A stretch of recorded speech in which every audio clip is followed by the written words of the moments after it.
Mark Carney granted majority government. Analysis of potential impact on Canada's future. In a stunning political transformation, Mark Carney has emerged as the leader of the Liberal Party, steering it to a narrow majority in the 2025 Canadian federal election. Securing 169 out of 343 seats in the House of Commons, Carney's achievement is particularly noteworthy given that it places him just 3 seats shy of the 172 required for a full majority. This remarkable victory positions Carney, previously a central banker with no prior electoral experience, as Canada's new Prime Minister, succeeding the long-serving Justin Trudeau. Carney's rise to prominence signifies a dramatic shift in Canadian political dynamics. Initially, many analysts projected a less favorable outcome for the Liberals. However, Carney's campaign resonated strongly with voters, particularly those seeking stability and economic expertise. His background as a former governor of both the Bank of Canada and the Bank of England played a crucial role in enhancing his credibility among constituents concerned about economic issues. Voters increasingly viewed Carney as a steady hand in turbulent times, particularly as concerns about inflation and economic recovery loomed large. The economic backdrop of the election was marked by persistent inflation and rising living costs, which weighed heavily on many households. Carney's ability to present a clear and actionable economic plan helped to rally support from middle-class families who felt the strain of these challenges. His proposals for tax relief and initiatives to improve housing affordability struck a chord, positioning him as a candidate with practical solutions to pressing problems. In stark contrast, Conservative leader Pierre Poilievre suffered a significant setback, losing his traditionally secure Carleton seat to Liberal newcomer Bruce Fanjoy.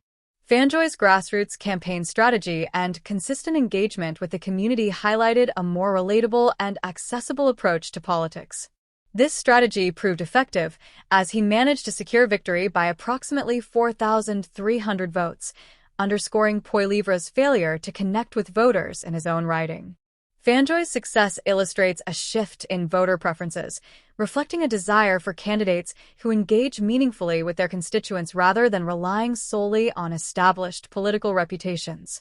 Poilievre's defeat not only reflects his personal shortcomings, but also signals a broader trend within the Conservative Party. The election results suggest that the party may need to reevaluate its approach to appeal to a more diverse and progressive electorate.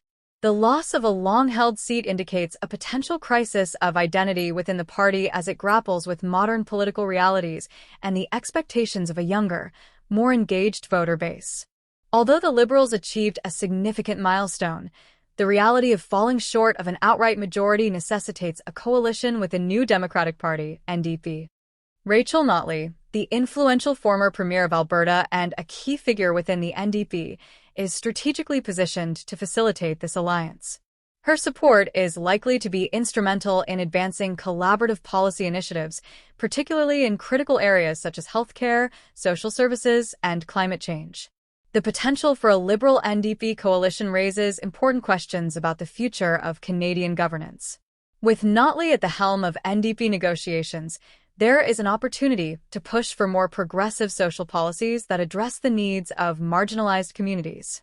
This collaboration could foster a government focused on inclusivity and social equity, setting a new legislative agenda that prioritizes social justice alongside economic growth. Moreover, the coalition could lead to significant advancements in environmental policy. Both the Liberals and the NDP have expressed commitments to combating climate change, making it likely that their partnership will yield substantial investment in green technologies and sustainable initiatives. This could create jobs in emerging sectors while also addressing the urgent need for climate action. The collaboration between the two parties may facilitate the implementation of ambitious climate goals, such as transitioning to renewable energy sources and reducing carbon emissions. The recent election has underscored the importance of adapting to the evolving landscape of political campaigning. The Liberals' adept use of digital platforms played a pivotal role in their electoral success, allowing them to reach a broader audience across multiple media channels. By leveraging social media, targeted ads, and interactive online content, the Liberals successfully engaged voters, particularly younger demographics who are increasingly disenchanted with traditional political messaging. Conversely, the Conservative Party's limited engagement with alternative media and podcasts may have hindered their ability to connect with this crucial voter base. Poilievre's campaign strategy appeared to fall short in its outreach efforts, potentially alienating younger voters who are more likely to seek information and engagement through non-traditional platforms. This misalignment highlights the necessity for political parties to evolve their communication strategies in order to remain relevant in an increasingly digital world. Carney's economic policies, influenced by his extensive experience in central banking, emphasize fiscal responsibility and sustainable growth. His administration is expected to prioritize middle-class tax relief, addressing the pressing issue of housing affordability and fostering investment in green technologies. These initiatives reflect a commitment to both economic stability and environmental sustainability, appealing to a wide range of voters concerned about the future of the planet. The coalition with the NDP may further shape the government's approach to social programs and labor rights. With the NDP advocating for progressive reforms, Carney's administration might adopt policies that enhance workers' rights, improve access to health care, and expand social safety nets.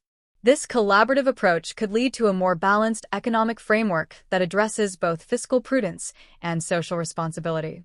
Carney's leadership also brings a unique perspective to foreign policy, particularly in the context of Canada's role on the global stage.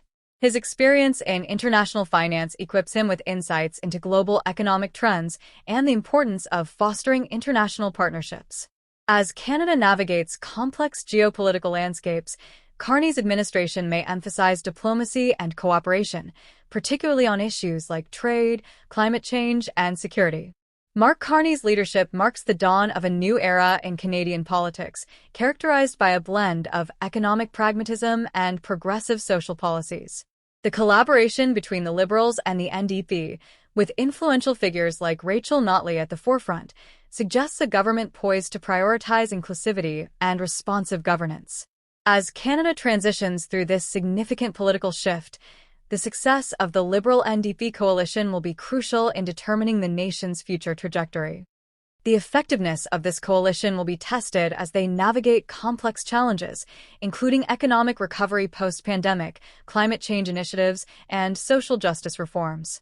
As Canadians look to their new government, the expectation for a thoughtful and cohesive approach will be paramount in shaping a prosperous and equitable future for all citizens. The coming years will reveal whether Carney can deliver on his promises and unite a diverse electorate under a common vision for Canada's future. The political landscape may continue to evolve, and the coalition's ability to adapt to emerging challenges will be critical.